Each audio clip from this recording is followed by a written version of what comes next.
avec mes problèmes techniques à moi, je saurais me... Ouais, pas de soucis. Et ouais, je sais plus ce qu'on disait, mais le... Non, on parlait de quoi là? On parlait des mouvements civiques. Ah ouais, ou non, on parlait des vieux dans leur jardin. Des vieux dans leur Ouais. jardin.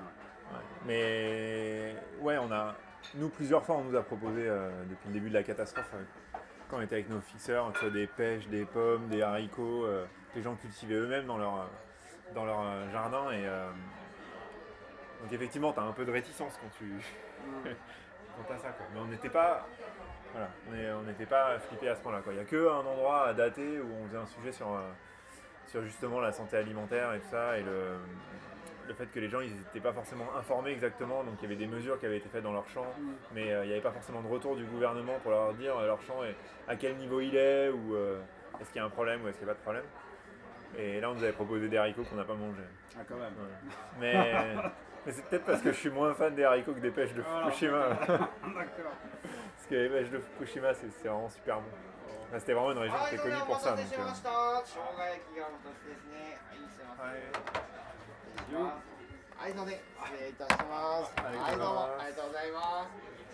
c'est parfait.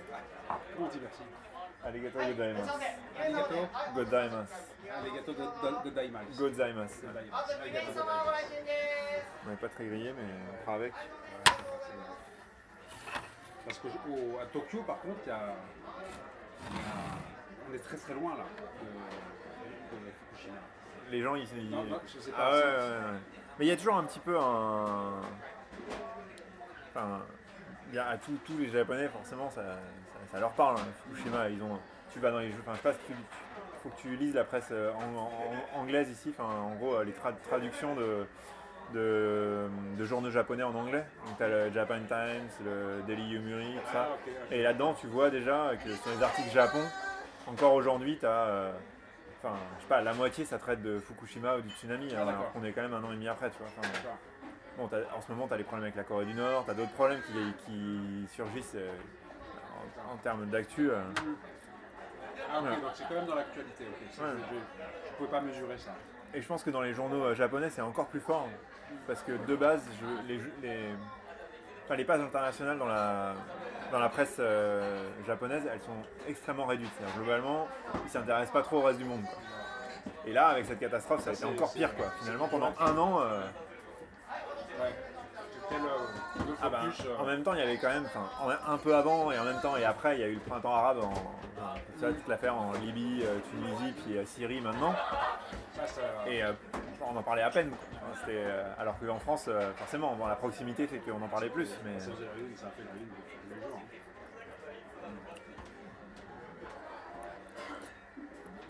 Bon. Les baguettes, c'est pas mon truc. Va falloir que tu t'y fasses, tu restes 3 semaines. À Paris, je demande toujours des... Ah non, mais t'as mal choisi ton pays là. Non, je suis très content. Je suis très content de... Mais sinon, pour discuter du week-end dernier où on est allé dans le Nord, là, parce que je pense que c'était vraiment intéressant. Vraiment, ce qui est étonnant, donc, moi, je pense que tu as vu, ils ont réouvert donc 3 parties là, Depuis quand ça? C'est depuis le 16 avril, non, c'est ça? 16 avril, ils ont réouvert la partie de Minamisoma. Je pense que Kaouchi et Katsurao, ça a été réouvert un peu avant. Ça, c'est au sud alors. C'est pas au sud, t'as le demi-cercle comme ça, c'est sur la partie la plus à l'ouest du demi-cercle. Alors que Minamisoma, c'est celle au nord. Et l'axe de l'espèce de nuage qui a vraiment contaminé, il est parti de la centrale et il est monté au nord-ouest. Donc en gros, ces parties-là, elles sont soit sur la droite de ce nuage-là, soit sur la gauche, quoi. Mais elles sont dans les zones qui sont relativement peu contaminées, quoi. Ouais, c'est une espèce de four. Exactement. Si on en prend les cartes, ça fait une espèce de four. Donc, de quand d'ailleurs ces cartes? C'est vieux. Hein. Est-ce que c'est actualisé? Ouais, c'est actualisé tout le temps. D'accord. C'est un ministère qui s'appelle MEXT et METI qui gère ça. Qui font des relevés par hélicoptère. Donc des résidus dans l'air? Non, ils mesurent la radioactivité émise par le sol, okay. En l'air en passant en hélico, soit par des hélicoptères qui sont téléguidés, c'est-à-dire des petits hélicoptères, qui sont sans pilote, quoi, comme des drones, enfin des drones d'ailleurs, D'accord.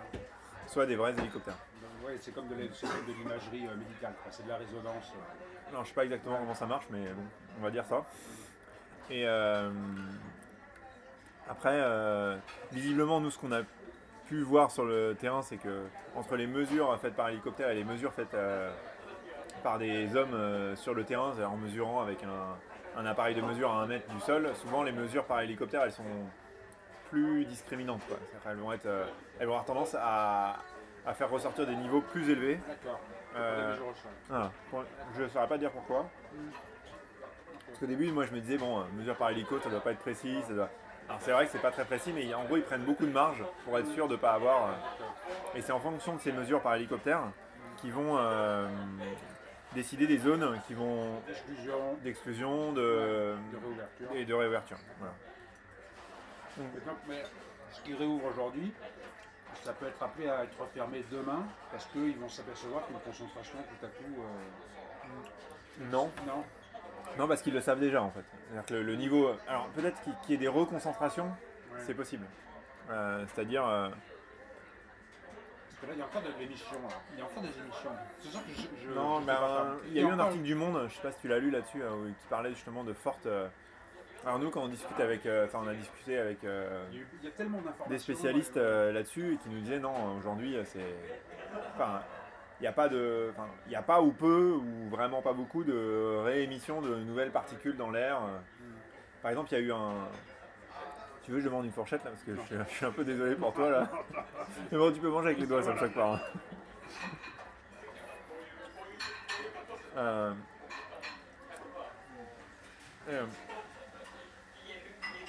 Il y a eu une époque où on a beaucoup parlé de. Alors,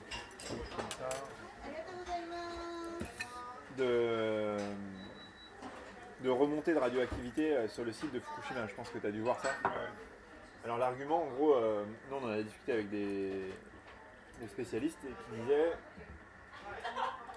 en gros que c'était principalement lié au fait qu'il y a le nombre de travailleurs qui ont énormément augmenté sur le site à une certaine période. Et donc du coup le passage des camions a ressoulevé de la poussière radioactive et finalement dans les détecteurs qui étaient là dispersés un peu partout sur le site, les niveaux on a vu un pic remonter et c'est pas parce qu'à la centrale... c'est le nettoyage quoi. Ouais, c'est le nettoyage plus les gens qui s'activent quoi, la circulation. Voilà. Donc après moi j'ai pas checké depuis si c'est redescendu ou si c'est...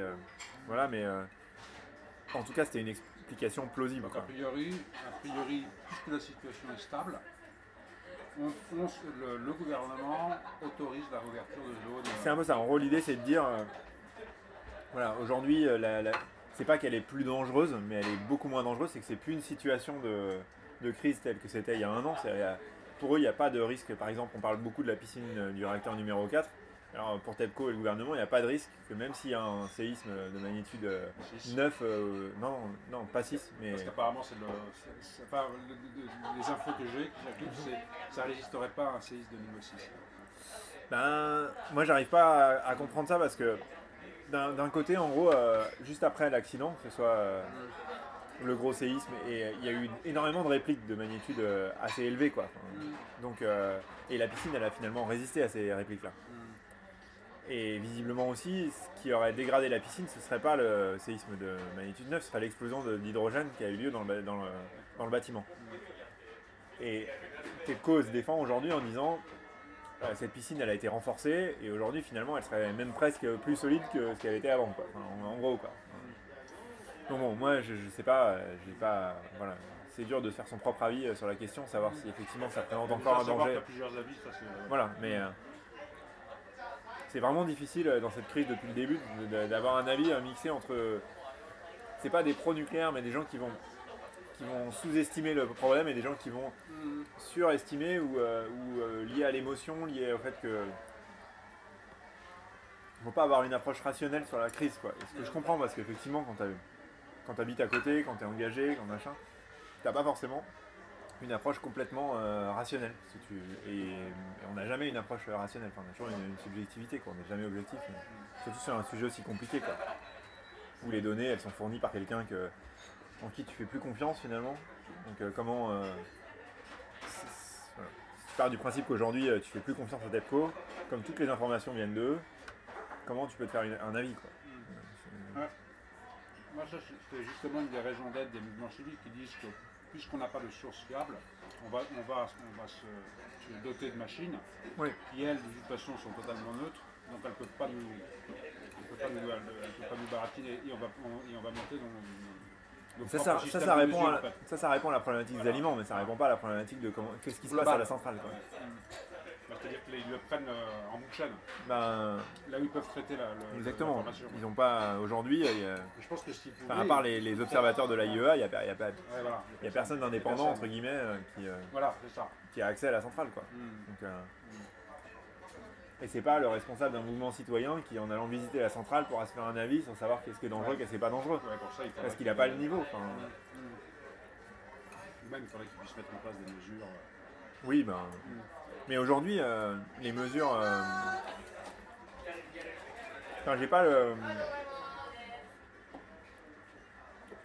Qu'on ait critiqué en gros la transmission d'informations, le fait que. La rétention d'informations, pardon. Le fait que. Voilà, il n'y a pas assez de transparence, que peut-être ils ont mal géré, enfin pas peut-être, mais qu'ils ont mal géré la crise, ou voilà, ça a été beaucoup critiqué, c'est vrai. La critique sur la véracité des mesures, j'en ai jamais vu en fait. D'accord. Tu veux dire au Japon. Au Japon. C'est-à-dire sur le fait que à tel endroit, TEPCO avait trafiqué une mesure faite par un capteur, tu vois. Genre quelque chose de palpable, quoi. C'est-à-dire pas où les mesures. Enfin, nous on a visité le centre à Fukushima qui fait les mesures de radioactivité de tous les aliments de la préfecture, en gros, qui a été mis en place après la crise et ça a été énorme. Donc là aujourd'hui ils ont des machines toutes neuves équipées Areva, enfin Canberra, une filiale d'Areva. On a vu les machines, on a vu leur procédure de mesure, enfin moi je pense pas qu'ils trichent quoi. Après tu peux remettre en question la façon dont est fait le prélèvement des échantillons. Et les seuils, c'est ce que... Oui, mais les seuils, oui, mais du coup, ça sert à rien de faire toi-même tes mesures parce que les seuils, c'est après la mesure. Tu vois ce que je veux dire. Enfin, tu as la mesure, tu trouves 500, tu touches 500 becquerels par kilo. La première chose, c'est est-ce que tu remets en cause ces 500 becquerels. Bon, moi aujourd'hui, la mesure en tant que telle n'a pas été remise en cause. Par contre, ce qui a été remis en cause, c'est les niveaux d'alerte. C'est les niveaux d'alerte, ça c'est clair. C'est-à-dire, est-ce que 500 c'est grave ou pas. Et après, c'est aussi comment est prélevé l'échantillon. Et là-dessus, à mon avis, c'est là où il y a le plus. Parce qu'ils ne prélèvent pas tous les champs, ils ne prélèvent pas tout. Donc après, comment ils choisissent s'ils en trouvent un qui est trop élevé, qu'est-ce qu'ils interdisent. Et ça devient passionnant et ça devient très compliqué. Comment est-ce qu'on cartographie à partir d'une mesure? Par exemple, il y a eu les mesures qui ont été faites à Tokyo même, sur des échantillons, qui montraient qu'il y avait des taux de radioactivité par endroit très, très importants. Et toi, là-dessus, tu as une position de dire que finalement, ce n'est qu'un échantillon. Non, alors il faut déjà séparer la partie mesure d'aliments. Ouais, c'est du tofu, tu vas peut-être pas aimer, hein, mais t'es pas obligé de manger. Surtout que c'est pas le meilleur restaurant pour manger du tofu. Donc,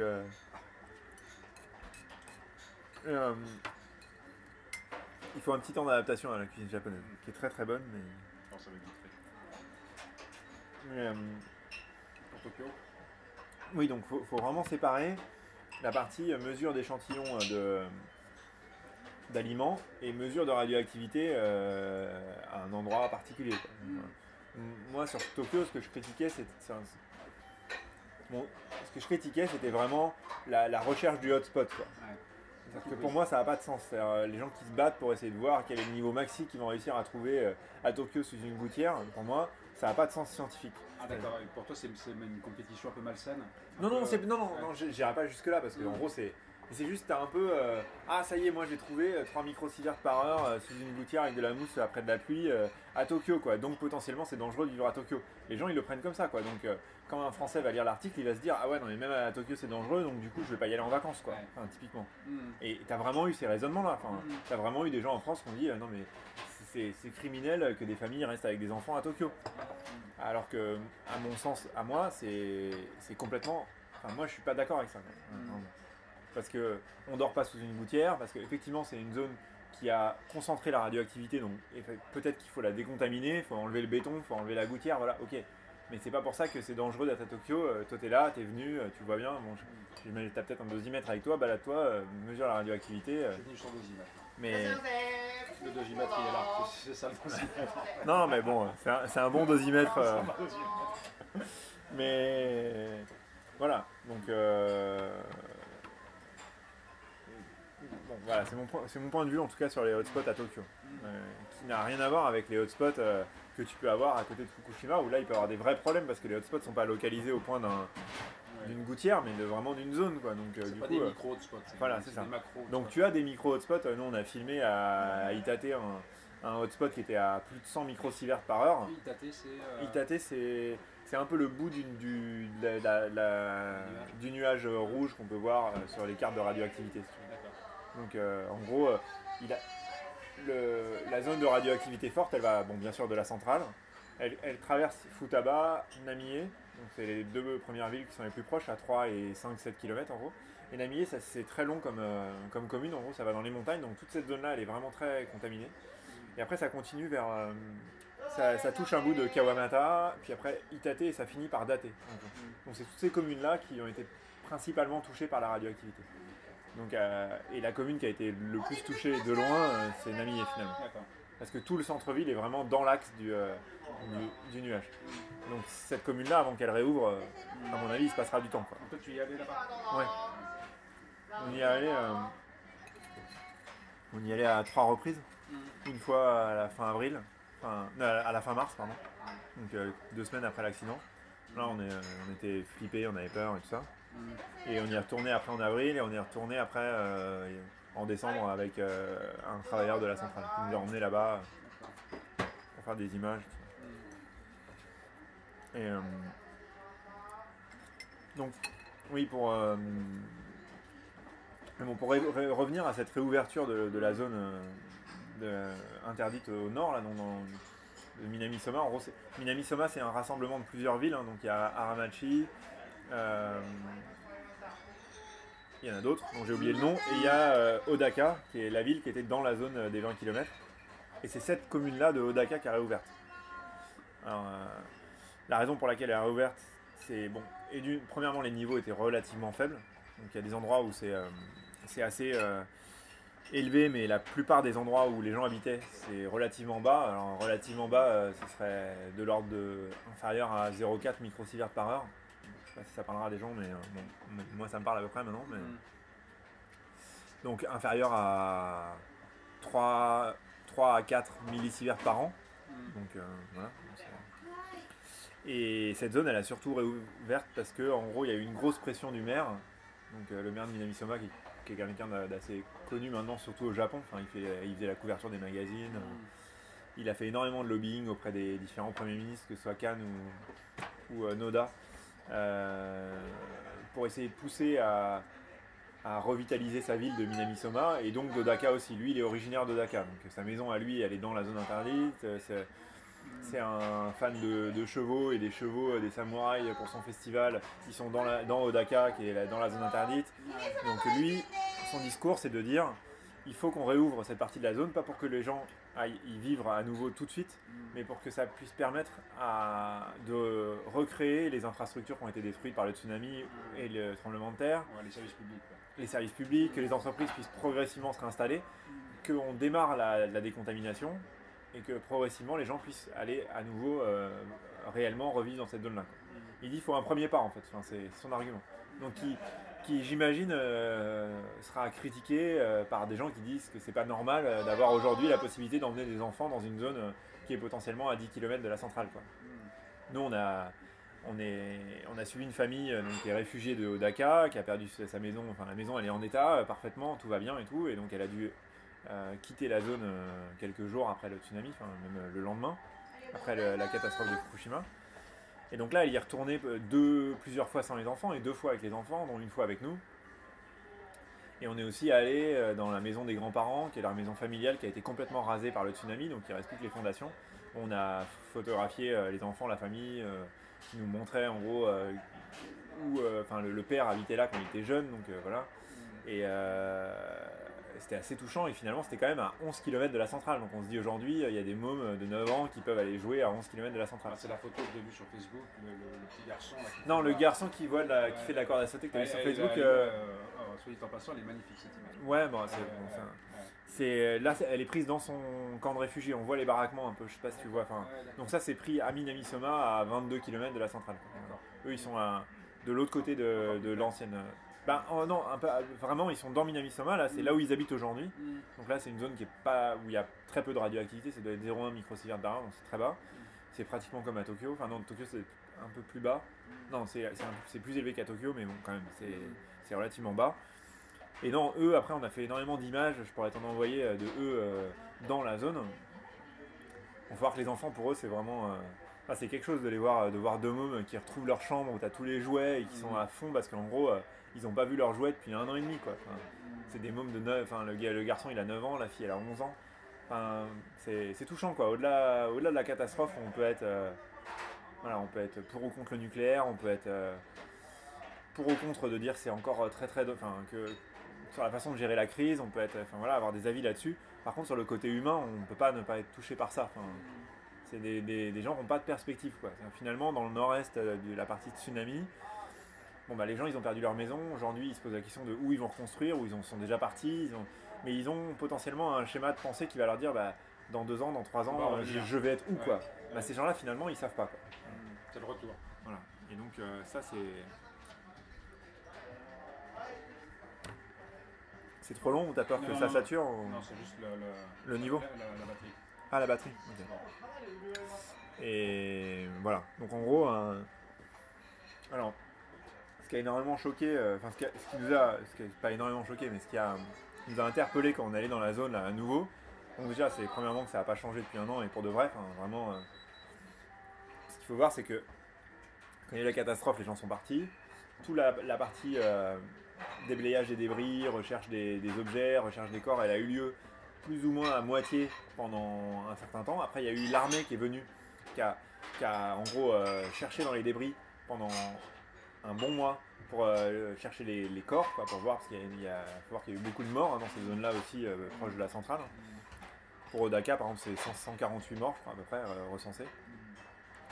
Et donc ça, nous, on avait fait un reportage là-dessus sur les militaires qui cherchaient les corps dans la zone interdite.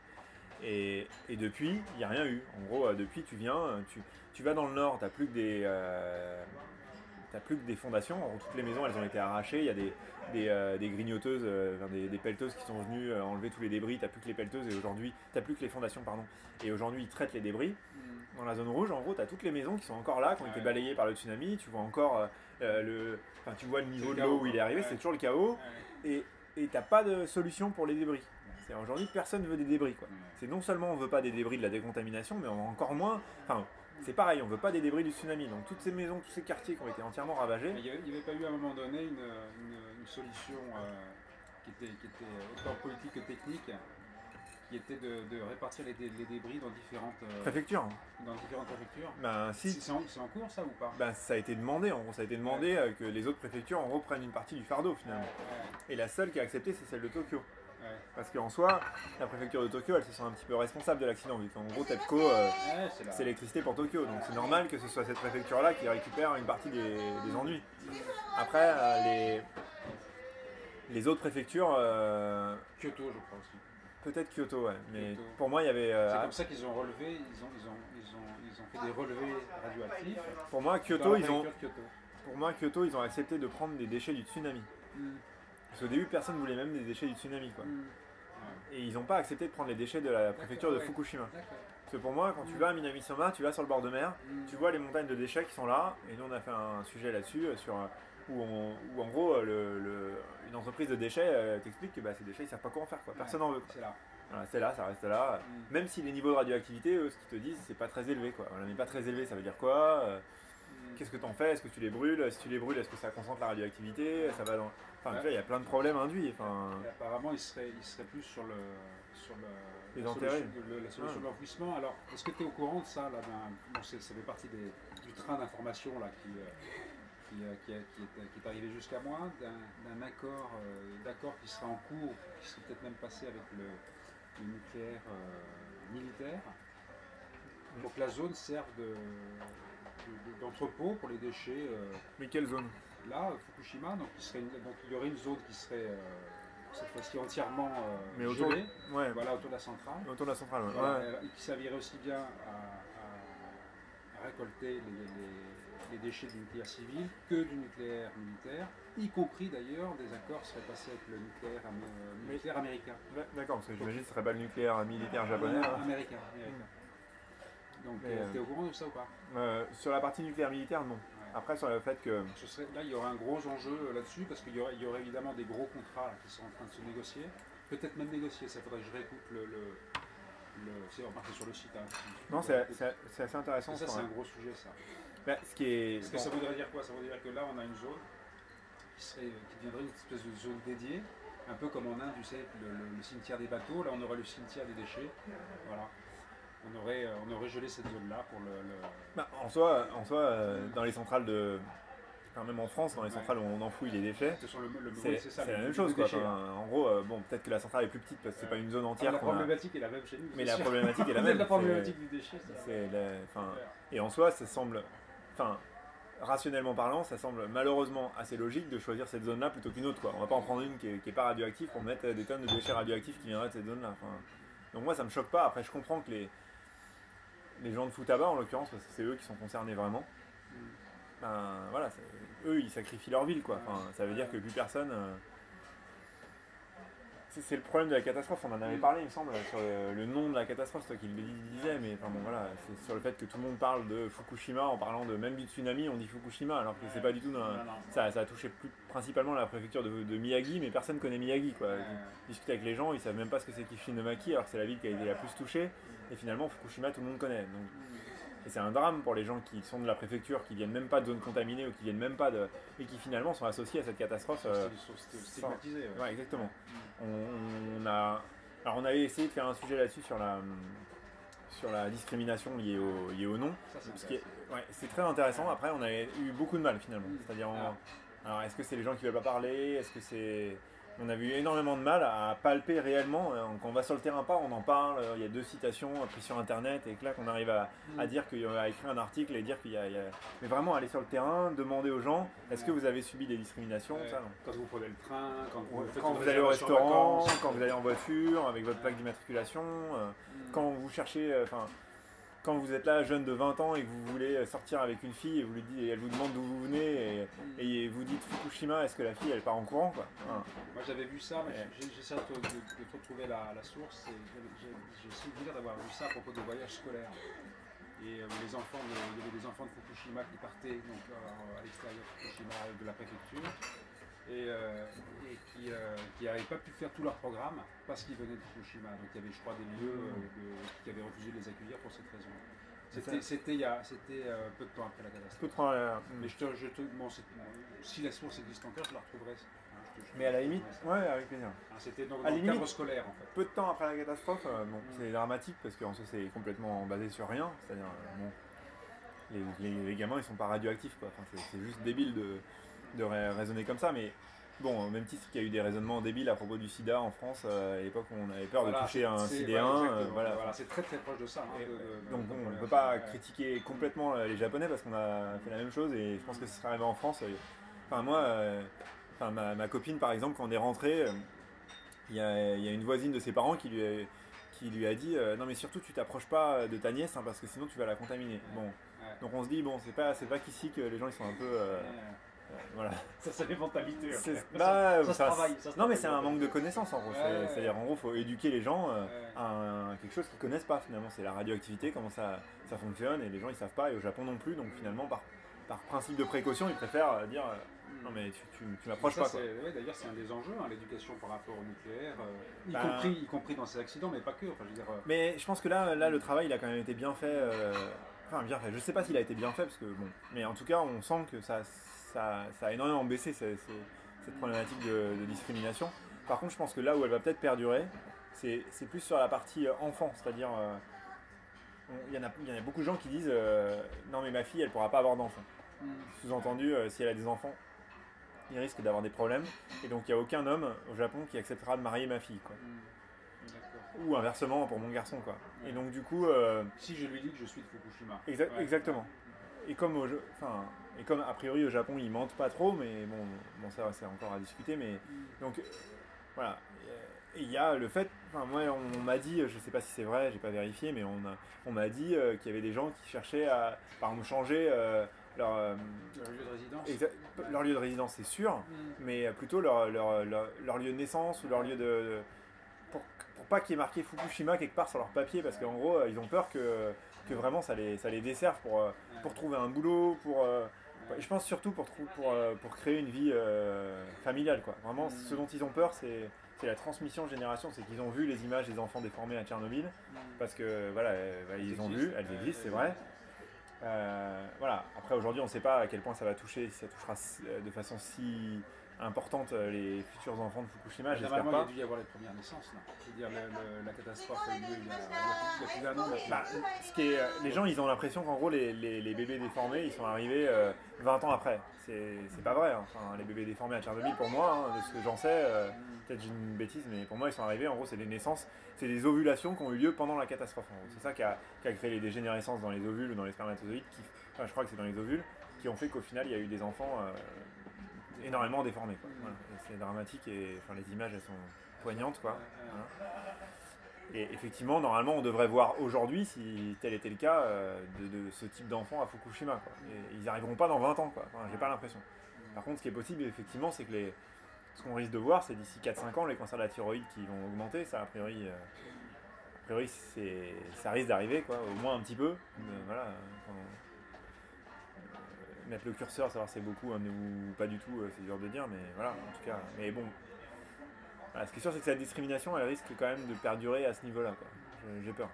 Si les gens ils font pas énormément d'éducation pour dire bon, faut arrêter. C'est pas... Et dans ton milieu, là, à Tokyo, dans tes contacts, enfin, les gens que tu connais, avec qui tu vis à Tokyo, cette réalité, notamment sur le nom de Fukushima, elle est vécue pareil ou alors ce sont des gens éduqués qui arrivent à faire des choses qui, il y a pas de. Eux, ils font pas de discrimination. Enfin, ouais. Après, j'ai pas un réseau d'amis japonais très important et surtout assez amis pour pouvoir discuter vraiment. Parce que c'est toujours difficile de créer des liens. Et moi, je suis là que depuis 1 an et demi, donc c'est pas. Enfin, j'ai pas une connaissance non plus de la culture japonaise. Elle est très très très limitée et je parle pas japonais super bien. Voilà, donc ce qui fait que c'est très dur d'avoir des échanges vraiment réel avec des Japonais, quoi, comme je pourrais avoir en France si la catastrophe avait lieu en France. Et par contre, donc les gens qu'on rencontre en interview, vu que c'est a priori voilà, dans ce cadre-là que moi j'ai le plus d'informations, clairement, oui, ils arrivent à faire la part des choses. Quoi. Et heureusement.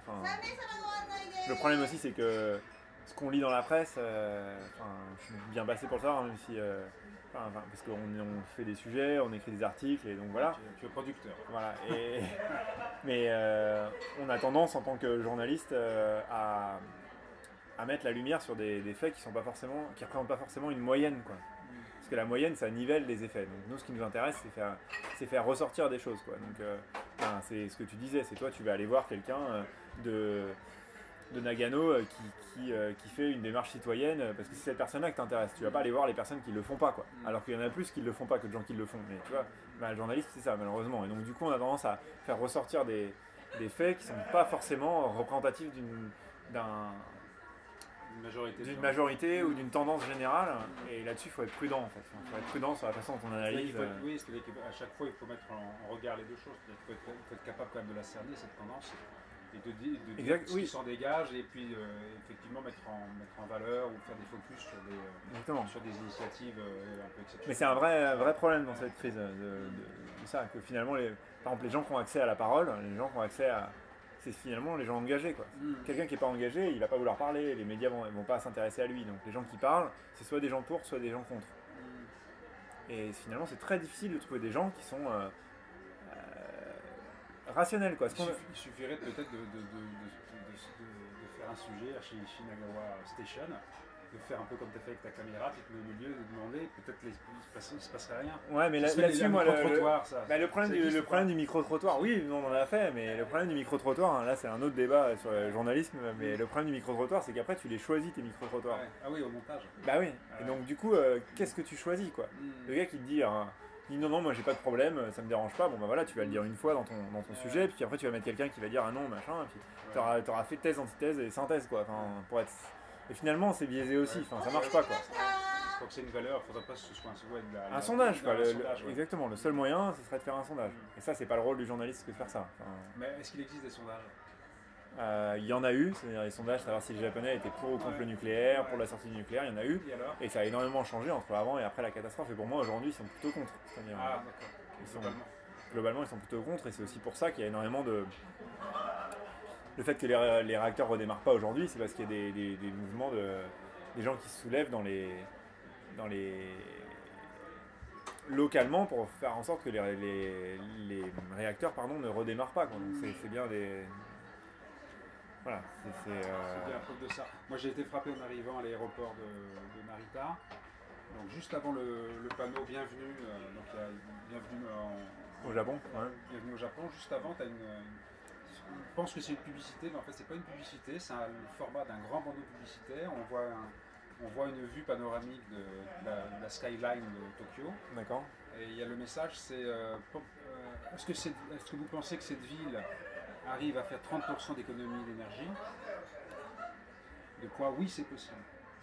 Donc on a vraiment l'impression que quand on rentre dans ce pays-là, on va rentrer dans... Enfin, on nous dit ce qu'il en est. On nous dit qu'en ce moment, le pays est engagé dans un processus très fort, dynamique. C'est complètement alors, faux, ça. Il ne parle pas de sortie nucléaire, il parle de réduction d'énergie. Ouais, mais ça... Mais moi, j'ai vu ça, je me suis dit, tiens... balade-toi le soir et tu verras, on en reparlera. D'accord. J'avais prévu de travailler le soir, j'avais pas prévu de sortir, mais peut-être que je vais... Non, mais travaille dehors. Non, mais bon, effectivement, souvent le soir tu seras chez les gens, mais essaye au moins un soir, va à Tokyo, balade-toi, va à Roppongi, va à Shibuya, va à Shinjuku, et là tu pourrais y avoir plus d'efforts. Bah, bien sûr. Mais là tu vois plus, aujourd'hui tu vois plus les escalators arrêtés, enfin tu vois, ils fonctionnent tous, tu vois plus les lumières. Ils les avaient arrêtés. Ah bien sûr. Et ils les ont remis en marche. Exactement.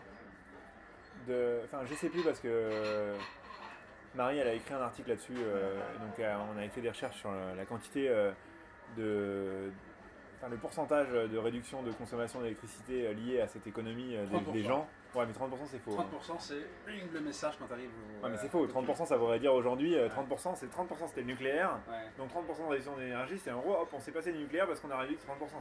Mais c'est faux, archi faux et complètement faux. Qui pour toi est mais bien sûr, ils ont. Aujourd'hui, je crois que c'est 2 ou 3% la réduction des.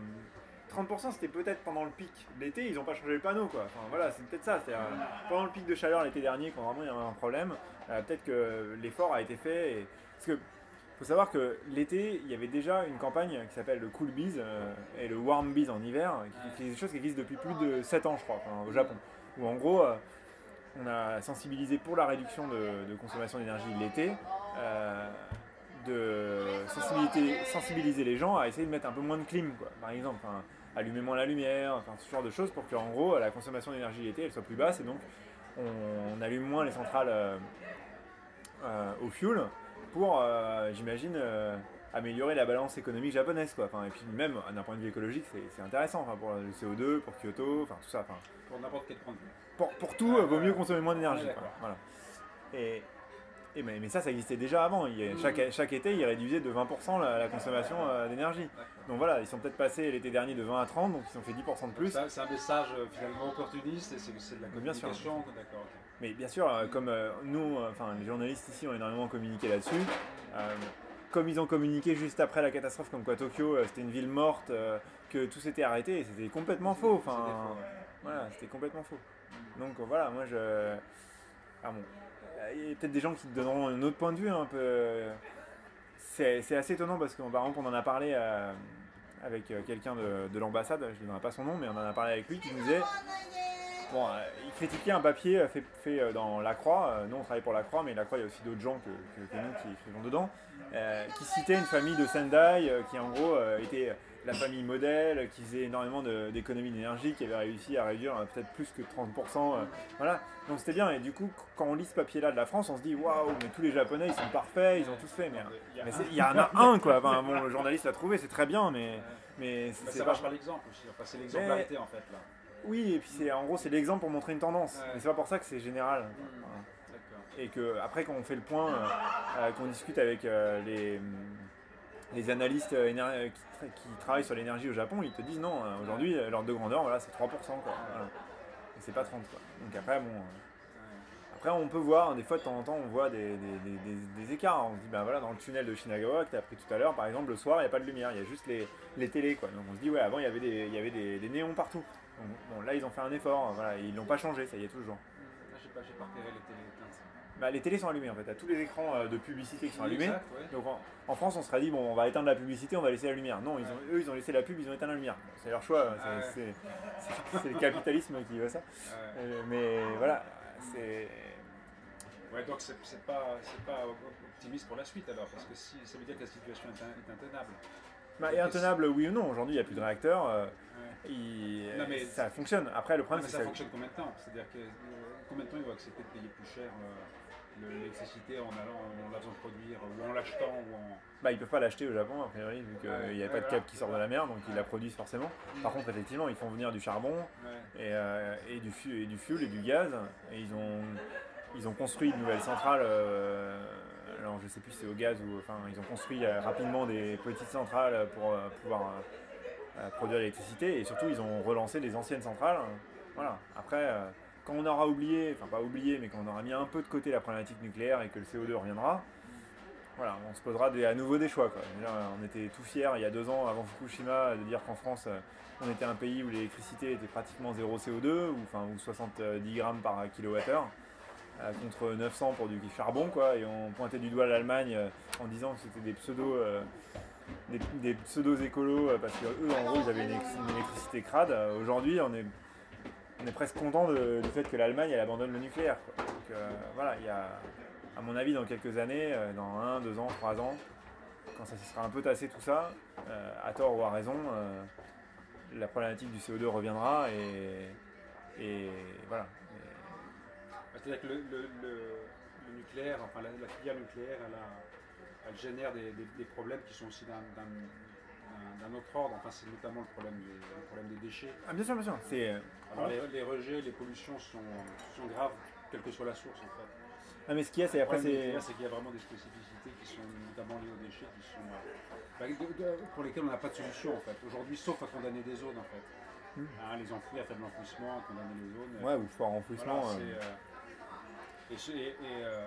voilà, et on sait que c'est un potentiel c'est comme le retour du refoulé quoi. C'est vraiment un potentiel explosif terrible quoi, ce truc-là. Donc, enfin, c'est là tout le discours des nucléaires se base là-dessus en fait. La question c'est l'alternative en fait. Voilà, c'est la question de l'alternative. Aujourd'hui, si on savait faire de l'électricité à partir de, remplacer intégralement, c'est-à-dire au-delà du coût quoi. Enfin, si même dans un réseau on savait gérer 70% d'éolien et 30% de solaire, avec un peu d'hydraulique et un peu de géothermie, j'en sais rien, voilà.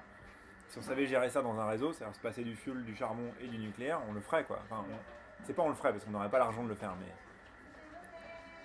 même on imaginerait que ce serait possible. Mais aujourd'hui, on se dit, même ça, aujourd'hui, on sait pas faire quoi. On sait pas gérer un réseau entièrement par des énergies renouvelables parce qu'on sait pas gérer la stockabilité de ces énergies quoi. Donc, voilà, après. Pour parler, c'est pas le sujet d'aujourd'hui, hein, mais l'énergie c'est passionnant, c'est vraiment passionnant, et effectivement quand cette crise de Fukushima elle nous amène, elle met le doigt sur un problème qui est effectivement que le nucléaire c'est pas nickel quoi, c'est pas la piscine toute bleue avec qu'on voit à l'Hague quoi, on aura envie de se baigner dedans quoi, c'est pas que ça quoi, on est d'accord, mais bon on savait quoi, c'est pas, on s'était peut-être fermé les yeux à se dire voilà.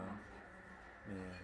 Toi, j'ai une question un peu plus personnelle, parce qu'en fait, tu travailles beaucoup sur cette question-là. On a travaillé que là-dessus pratiquement pendant un an et demi. Donc ça s'explique parce que c'est vraiment l'actualité, ou parce que tu as quand même tu sens que tu es en train de creuser une direction qui est...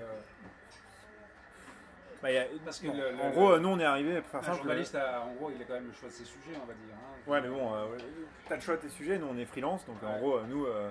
on propose des sujets. Donc ce qui est très bien quand t'es freelance, c'est que t'as vraiment le choix de tes sujets. Ouais. Par contre, c'est quand même la personne qui te l'achète. Ouais, Au bout d'un moment, tu sais ce qu'elle achète. Ouais. voilà. Ouais.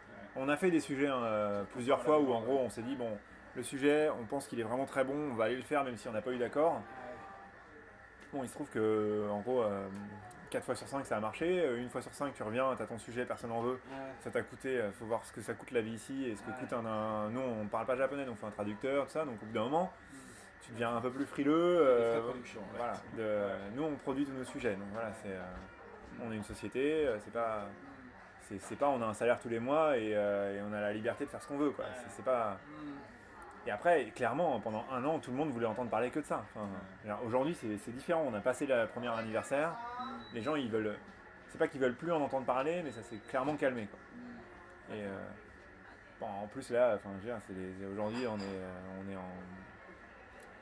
est en mai, là, les élections viennent de passer. Enfin, bon, voilà, il y a eu un mois où on a en France, à part le combat Sarkozy-Hollande, les gens, il n'y avait que ça. Donc voilà, après, là aujourd'hui, ça commence à changer un petit peu.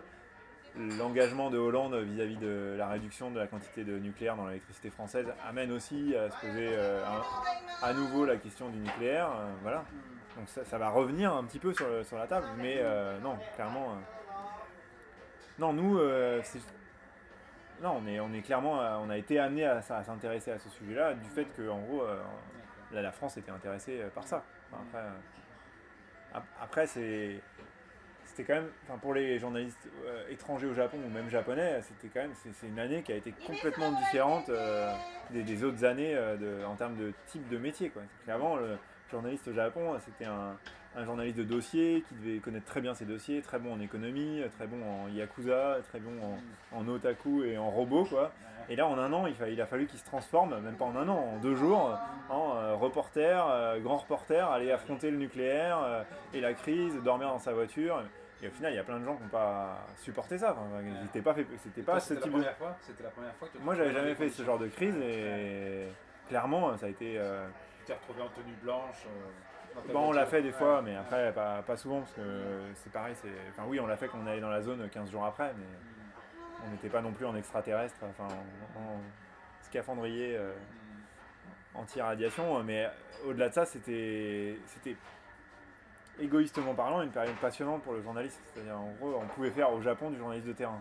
Enfin, voilà. Ce que tu continues à faire d'ailleurs. Bah, un petit peu, j'essaye.